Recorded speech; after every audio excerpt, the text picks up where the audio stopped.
Hello again, everyone. Greetings to you all. I am Bernie Miklasz, and this is, of course, The Bernie Show presented by DraftKings. The crown is yours. Just a friendly reminder that here on STL Sports Central, I do one video per day and one column per day from Monday through Friday. And I appear on the Randy Carricker Show every Friday at 10:30 a.m. You also catch me a lot, especially this week, a lot on KMOX, whether it be the Gas House Gang or the Redbird Rush Hour and sports on a Sunday morning. Plus, I appear with Katie Wu on the Cardinal Territory video podcast. Also, Will Leach, my friend, and I do the Seeing Red podcast about the Cardinals each week. All right, wanted to catch up with that because I tell you what, can I just say something really quick before I jump into the material? I want to thank you, everyone. We're talking about this entire site, STL Sports Central, this new thing in St. Louis. The numbers are growing and growing and growing and growing. Every week just gets stronger and stronger and stronger. So more and more people are catching on and finding out about us, which is one of the reasons why, at least in my little corner of the office, I let you know all the things that I do here on STL Sports Central. There's a lot of great work, a lot of great content being put out by a lot of hardworking people who are really excited to be part of this. And that I am definitely excited to be part of this. Okay, let's get to the topic because I think it's a good one and it's in the news.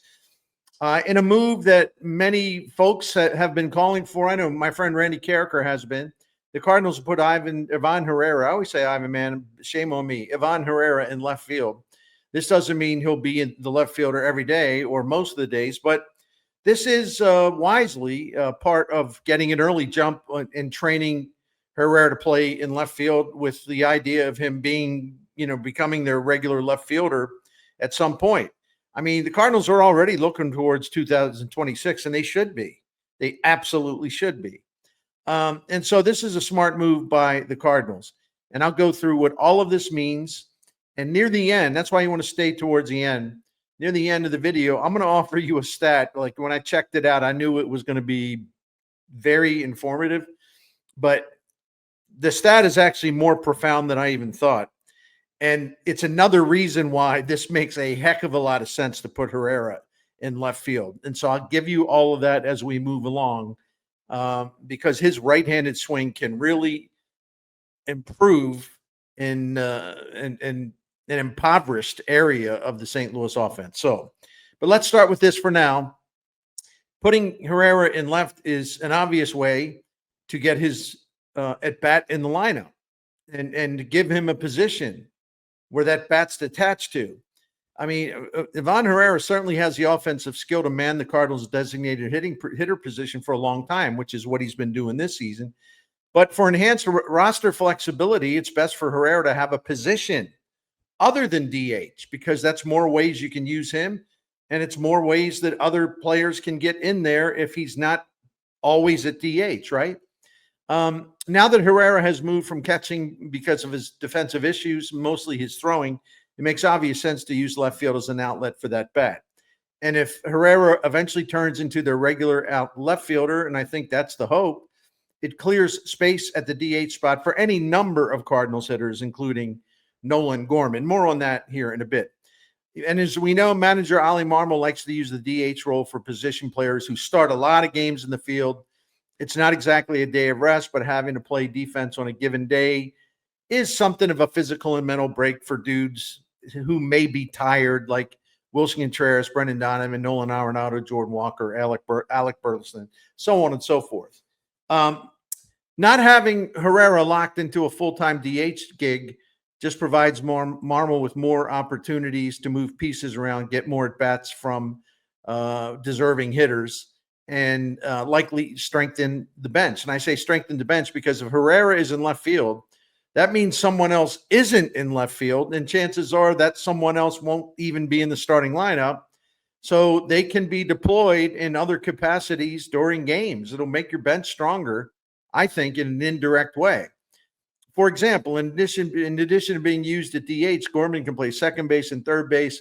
Burleson can play left field, right field, first base. Donovan can play second base, left field, third base, shortstop. Catcher Yoel Pozo can be put at DH more often, and his bat does make a difference, especially against left-handed pitching.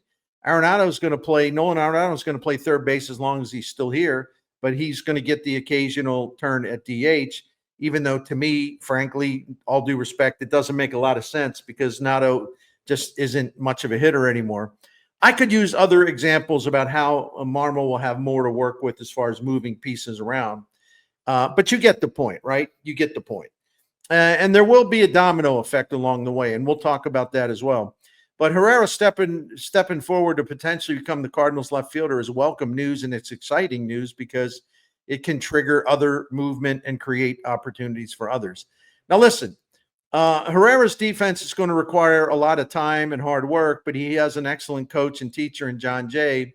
And given Herrera's athleticism, especially for someone who was a catcher, I'm not going to sit here and be like Mr. Negative and just automatically conclude he's going to be some type of bust out there in left field. And, if you get into some historical things, I'll just dive into that and let you know. But I'll let you know why this makes sense and why it fits. And really the only way Herrera is going to develop into an average left fielder, maybe even a little better over time, is by actually playing left field in the Major League Baseball games, not minor league games. Certainly not this year. What, you're going to put him in the minor leagues? No, you don't wait till spring training to do it. You got to play him out there, play him and play him and play him and play him with a lot of teaching on the side. And of course, he can get to work on that all off season, like learning even more tricks of the trade, the nuances and the subtleties of playing left field. Listen, the Cardinals may be in contention. I had last night, some guy, griping, well, I can't believe they're doing this. They're in contention. Why would you do this? Because you know what the answer is? Because they're not in contention. They may be in contention, loosely I say that word, mathematically, but they have too many problems to overcome, including a raggedy starting rotation. And moves before the trade deadline are likely going to weaken the St. Louis bullpen for the rest of the season anyway. But even if Ryan Helsley, Phil Maton, Steven Matz, and Jojo Romero are traded, there is even a sort of a plus into that, because you'd be cashing in, three pitchers on expiring contracts, and you get more from Romero because he's great and he has another year left to go. But this would give the Cardinals an opportunity to take a longer and closer look at their younger, or at least less experienced major league relievers. And most of those guys have been very impressive. So they can move into higher leverage roles. And that can really be a big deal going into 2026. These young relievers can help shape some of the roster decisions that are going to be made next offseason. All right, let me get to one thing that I got a bellyache about because I'm bellyaching about it because it's true what I'm about to say. I mean, this needs to be explained because there's already been a little squawking out there among skeptics. It's a bad idea to turn a catcher DH into a left fielder because a guy's never played there. Well, he played there when he was 13. Then this is not a good idea. May I just say this? I'm not sure why anyone would think that this is something new, something that has rarely been done, something that is kind of like a crazy idea, something that surely will fail. Why is there that undertone of all of this doom and gloom, or like dismissing it as a failed experiment before it even starts? And I think most people understand this. So I tip my cap to the many of you who understand this. But one of the things that I try to do, man, is just throw the stuff out there that can provide a little education and information, right? So if you think that moving a catcher to the outfield because the catcher hadn't played the outfield before is like this incredibly stupid thing, I'm sorry. Let me try to be polite about this. That kind of opinion kind of shows that maybe not in touch with baseball history or even Cardinals history. The left field spot is often set aside for impact hitters who are not graceful in the field, who are not in left field because of their glove. This is nothing new. It is pretty routine. It is pretty common. These guys, when they play left field, may lack athleticism and grace and quickness and all that stuff. but their bat will play. And it's about the bat. And that's why teams have been doing this for so long. We got to get this guy's bat in the lineup. The easiest place to play is left field. So away we go. Done. It's not unusual. I'll give you some examples if you don't mind. A classic example, and it comes kind of close to home here. The late, great Hall of Famer Yogi Berra, proud son of the Hill neighborhood in St. Louis. While obviously known as a catcher, and he's one of the greatest catchers of all time, Yogi played 260 games as a corner outfielder for the Yankees. He played left field early in his career because the Yankees didn't have a clear-cut left fielder, and they wanted him to get in there because they wanted his bat. Sound familiar? Later, as Yogi aged behind the plate and the Yankees started turning to younger catchers, Berra became a regular left fielder for the Yankees in the late 50s and early 60s. Why? Because they wanted his bat in the lineup. Because he was slowing down behind the plate. Again, does this sound familiar at all? Does this ring? Does this set off any ringing bells? You're like, oh, Herrera. Okay. Oh, I see. I hope so. Berra, as a matter of fact, was the Yankees' starting left fielder or right fielder in 8 World Series games in 1960 and 61. And the 61 team won the World Series. And this came when Yogi was 35 and 36 years old. His legs were old. He wasn't quick. But the Yankees had better defensive catchers by that point. And Berra's bat was still very prominent, and he could get the job done reasonably well out there. Once again, nothing radical here. During my childhood, I watched Big Frank Howard play left field for the Washington Senators. I would beg my father to take me over to the old RFK Stadium. I said, Dad, I want to see the monument. Dad, let's go see the Washington Monument. And some people would say, well, you grew up around there. What do you mean? You never saw the Washington Monument? I'm talking about Frank Howard. That was his nickname, the Washington Monument. Dude was 6'7". He was a giant of a man. He was built like an offensive tackle. Also one of the friendliest guys ever, despite he was so intimidating physically. But when they called him the Washington Monument, there was also a little dig in there because the Washington Monument thing was about his size and his height. But he was kind of a monument in left field as well, if you catch my drift. But you know what? Here we go again, all together now. But Frank Howard averaged 44 home runs per season from 67 through 1970. I don't think the Senators gave one damn about his lack of range or the errors he made in left field. You don't look at left field and say, oh, you got to have great defense out there. I don't care if a guy hits 40 bombs. Really? Okay. The Phillies, and some of you of a certain age, you might not remember Frank Howard. You might not remember Yogi Berra. But Greg Luzinski, the Bull, he was in left field, and the Phillies won a lot of games in the mid to late 70s, and he was their starting left fielder for Philadelphia's 1980 World Series champion. The Bull was a big man. He wasn't exactly nimble out there, not at all. But the Phillies were very happy because he did what they wanted him to do in left field, which is to be a guy that boosted the offense in left field by averaging 28 homers and 100 RBIs per season from 1975 through 1980. Berra, Howard, and the Bull are just three of many examples of smart teams being willing to make a smart trade-off, sacrificing some defense to get a ton of offensive production in left field. And as I mentioned earlier, left field is absolutely the easiest defensive spot for someone to play. It's not even close. Heck, I didn't even have to delve into the major league history here. We could just talk about Cardinals histories, and Cardinals fans who have been around know this. And I'm just giving them, more to think about here. My hat's itchy today. Anyway, that's that wool cap. I love them, but sometimes get a little itchy. Depending on how long you've been around, there have been lots of examples of the Cardinals using bat first left fielders, hit first left fielders. And we could go way back, but I'm just going to limit it to, the 1996 through 2025.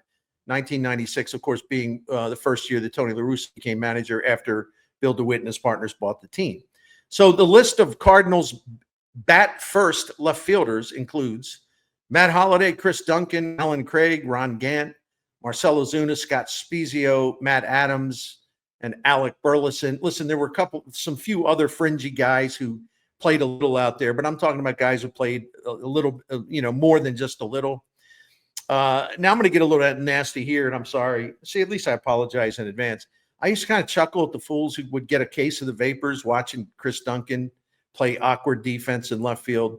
I always used to make the point before he hurt his neck. I mean, he was really good offensively, really, really good. And I say, yeah, it looks bad. It does. It looks bad. You hold your breath when the ball's hit towards him. But, most of the time, overwhelming amount of time, he get the job done. There's no style points here. You make the play or you don't. But the thing that always made me laugh, and it kind of irked me a little bit too, for some reason, this bizarre obsession about his defense completely ignored the fact that Chris Duncan was a starting left fielder for the World Series champions in 2006. That year, he batted .293 with a .589 slugging percentage and a .952 ops. And he, if you go back to Game 1 of the Detroit series where the Cardinals were a huge underdog, Chris Duncan had one of the biggest hits in that game, an early RBI. I might have been a double. It was an RBI. I think it put the Cardinals ahead, or at least extended their lead a bit. That was a big hit in that game. And that game set the tone for a huge upset in that World Series. Tony La Russa's decision to use Chris Duncan in left to get that big bat in the lineup could not have worked out better. But people just constantly going on my old forum, Bernie's Press Box, just going absolutely nuts every time he misplayed a ball, just ignoring a guy that's almost slugging 600. Left field, it is the home of bat first fielders. Left field, it is a haven for guys who are not awesome with the glove, but you will take their offense every single damn day of the week. That's what this is about.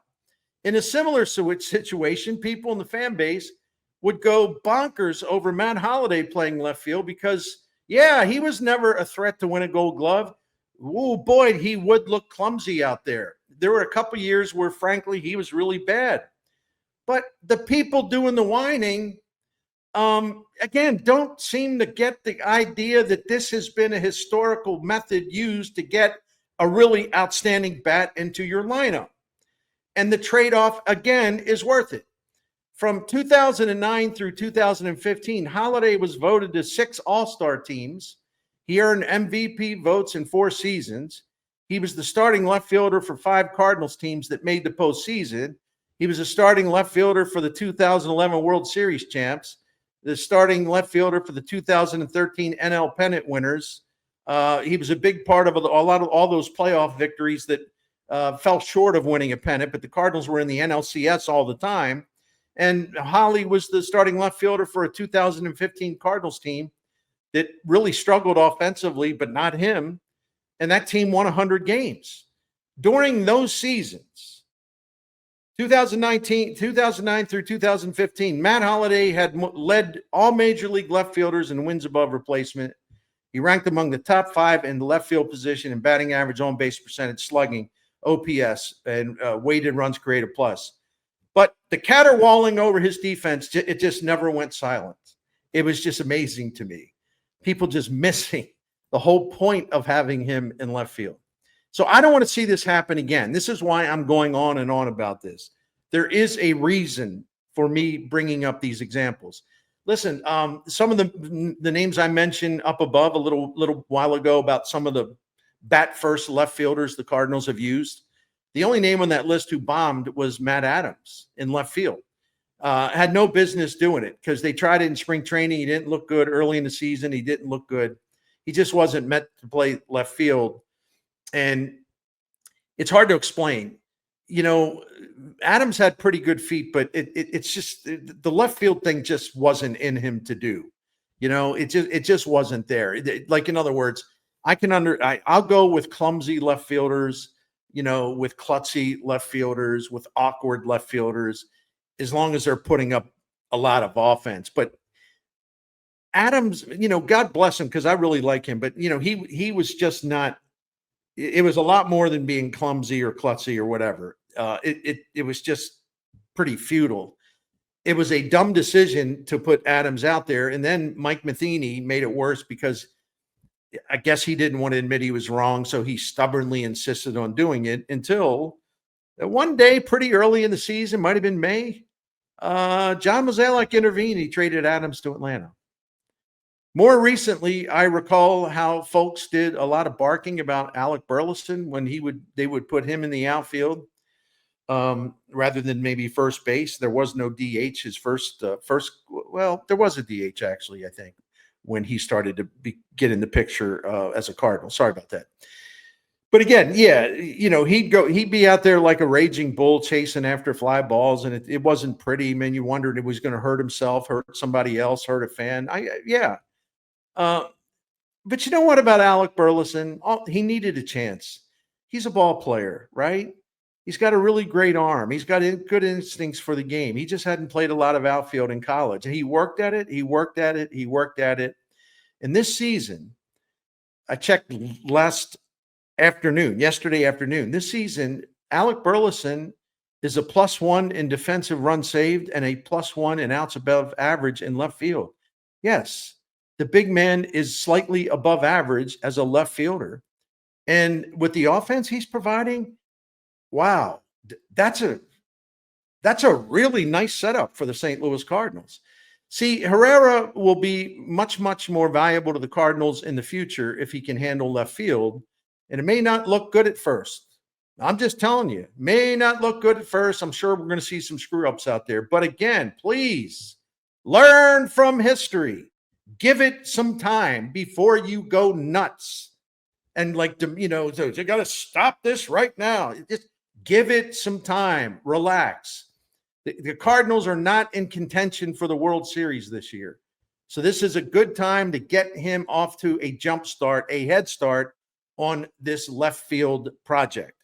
When I returned for my second and final segment of today's Bernie Show, I want to talk about another aspect of Herrera entering the picture in left field. I think it's going to get a little crowded out there, but how big of a problem is that? I'll discuss. But first, it is DraftKings time. You should enjoy the rest of your baseball summer. Enhance that joy in the baseball summer by going to DraftKings and playing their daily Pick Six fantasy game. Playing DraftKings Pick Six is fun. It's easy to get started. You'll really like it. The cash prizes are just waiting.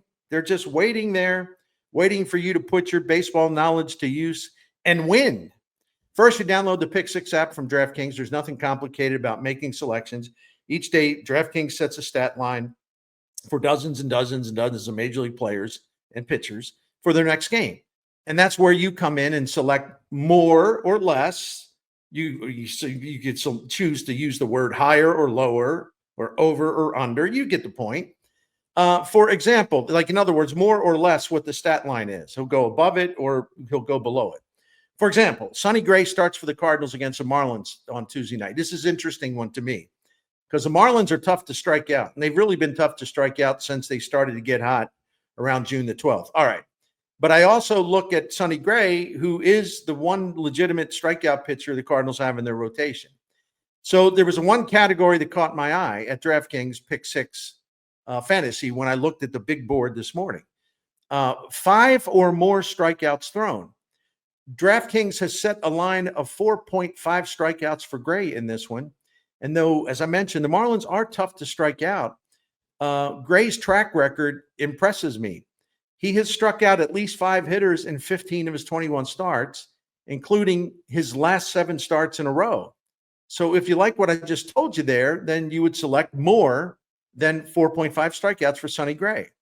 And if you have any doubts, you would go less than 4.5 strikeouts for Sonny Gray. Yeah, that's how you do it. And they got all kinds of different categories for you to choose from.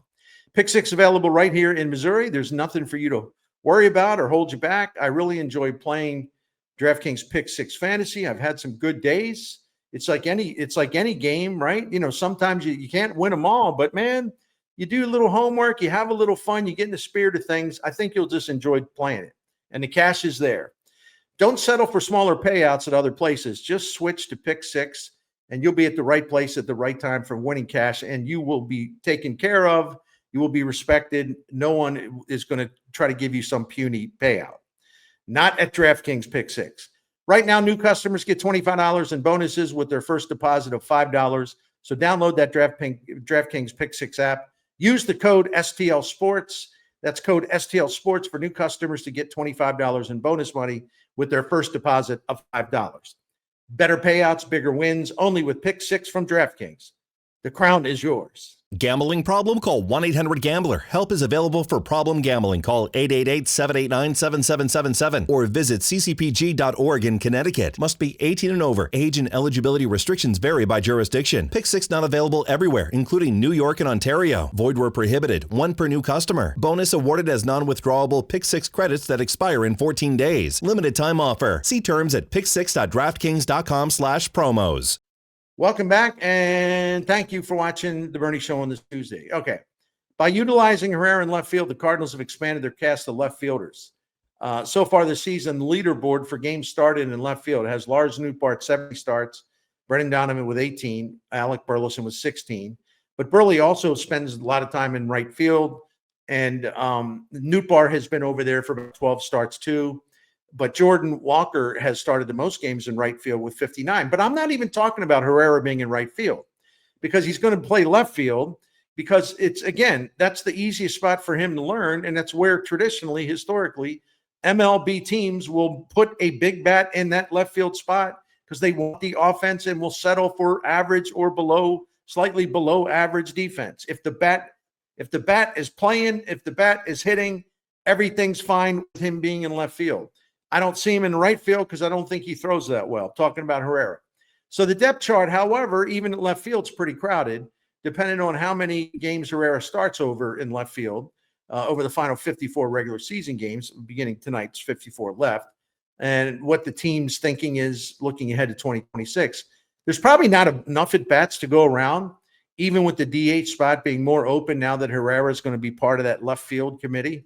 Maybe the committee chairman, playing out there more than anybody. We'll have to wait and see. But with Herrera out of there, that gives the Cardinals with Herrera out there in left field, that gives the Cardinals 4 left fielders. Though again, we've seen Donovan, Burleson, and Nootbaar play at other positions. And that DH spot isn't the exclusive domain of any particular hitter.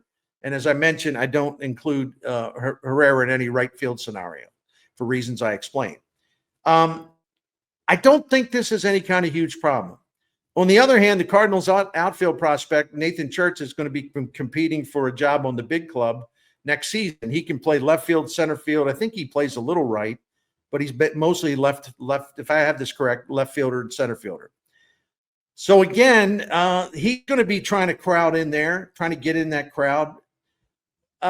It's a challenge. I don't know if it's a crisis because I think if you have players that are all doing pretty well, that's kind of a positive thing. But if the Herrera project works out, the Cardinals won't really have, the way I see it, a great need for Lars Nootbaar. I did a whole video on this 3 weeks ago.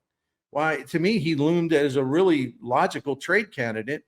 And maybe I thought at the time, and I still think there's an outside chance, depending on when they would trade him, that the Cardinals could get a young starting pitcher for Noot. But that could be wishful thinking on my part, of course, because he is on the injured list again. It figures. Got a couple days before the trade deadline, and Nootbaar is on the IL. And I know there's some teams that are interested in him, but they might be just, well, I don't know. Is he going to heal up? What's going on there? He's also having his worst season offensively as a Cardinal, and he came up in 2021. Since the start of the 2023 season, and this is one of the things that could lower his trade value. I put all my cards on the table here, but since the start of the 2023 season, Nootbaar has been on the injured list 6 different times. He's missed a total of 120 days, and that total is going to grow by each day until he's able to play again this year, probably after the trade deadline. Probably soon, but until the Cardinals say exactly when, I'll just say generally soon. But he's on the IL. Does that give some teams pause? Probably a little. But if they have long-term plans for him, they wouldn't hesitate. Because as I mentioned before, big league front offices are drawn to Nootbaar's impressive StatCast data, and that gives them value. I would be surprised if Nootbaar is dealt before Thursday afternoon's 2 p.m. St. Louis time deadline. And the offseason probably is a better time for a maneuver on any kind of Nootbaar trade. And I would actually prefer Chaim Bloom do that. There's one other thing I want to talk to you about, though. And this, I think this is something, I put this last, but I'm kind of, it's one of these things where, it's kind of, you're going to make your closing argument, so to speak, so, I'm going to put some good stuff last to just kind of reinforce what I've been saying. There's one other benefit for putting Herrera in left field. He will help improve the Cardinals' offense from their overall outfield group. And it's not just their overall outfield group, it's also right-handed hitting outfielders. Since the start of last season, St. Louis outfielders have been flat out terrible. The stats, and by the way, these stats only apply when a player takes at bats when he is being used at an outfield position. In other words, what he does as a DH does not count towards these stats and rankings. So over the last 10 months of regular season baseball, 6 last year and the first 4 this year, St. Louis outfielders collectively ranked last among the 15 National League outfield groups in homers, 14th in slugging, 14th in OPS, 13th in batting average, 13th in runs batted in. They have had just awful offense from their outfield spots. It's a real liability. It's one of the reasons why this offense is so bulky and why it stalls out all the time. And here's the big bonus. All right, now listen to these numbers. And I think even if you're not sure about all this, I think these numbers might make you go, okay, now I'm starting to see it. I hope so. It tells me you have an open mind. Anyway, first of all, you have Iván Herrera as and I'm going to talk about his stats as a right-handed hitter because he is a right-handed hitter, but I want to give you an idea where he ranks this season among right-handed hitters, any position in the National League that have made at least 220 plate appearances. So among right-handed batters in the National League, he ranks 3rd in batting average, 4th in on-base percentage, 5th in OPS, 3rd in weighted runs created plus. He's just outside the top 10 in slugging, and he's going to be slugging more, so he'll move back into the top 10. Herrera offensively is 48% above league average offensively. And the only NL right-handed hitters who have him beat in that WRC plus, 48% above league average offensively. The only 2 right-handed hitters in the National League have been better than that are Ronald Acuna Jr. and Will Smith. That's not all. Let's get to the real crux of the matter here. The biggest problem I think there is with this offense. Since the start of 2024, the right-handed hitters that are in the lineup as an outfielder have put up the worst numbers in the majors. Listen to these sickly, anemic numbers. Right-handed hitting Cardinal outfielders, when they are used as outfielders, they have the worst batting average in the majors among right-handed hitting outfield groups, like the right-handed hitters that are in these outfield groups, the 30 outfield groups. They're right-handed hitters compared to the other 29 teams. Their right-handed outfield bats rank dead last with a 205 average, dead last with a 271 on-base percentage, dead last with a 323 slugging percentage, and dead last with the 594 OPS. And they're right-handed hitting outfielders since the start of last season. They've got 10 home runs in 541 at-bats. Herrera is one of the top right-handed hitters in baseball, okay? And so you take that incredible hitting skill and you put that bat out in left field. Even if he's below average defensively, he is going to boost maybe your biggest problem spot offensively in your offense. And that's really important. So I like this move. That's why I like it a lot. If there's anything to, yelp about, it shouldn't be about Herrera's defense and the fact that he's going to have to learn on the job.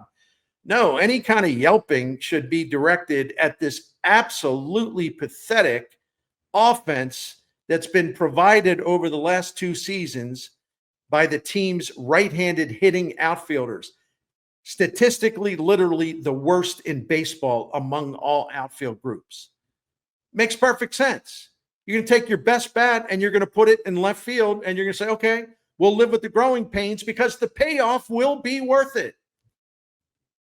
I think this is a really good gamble.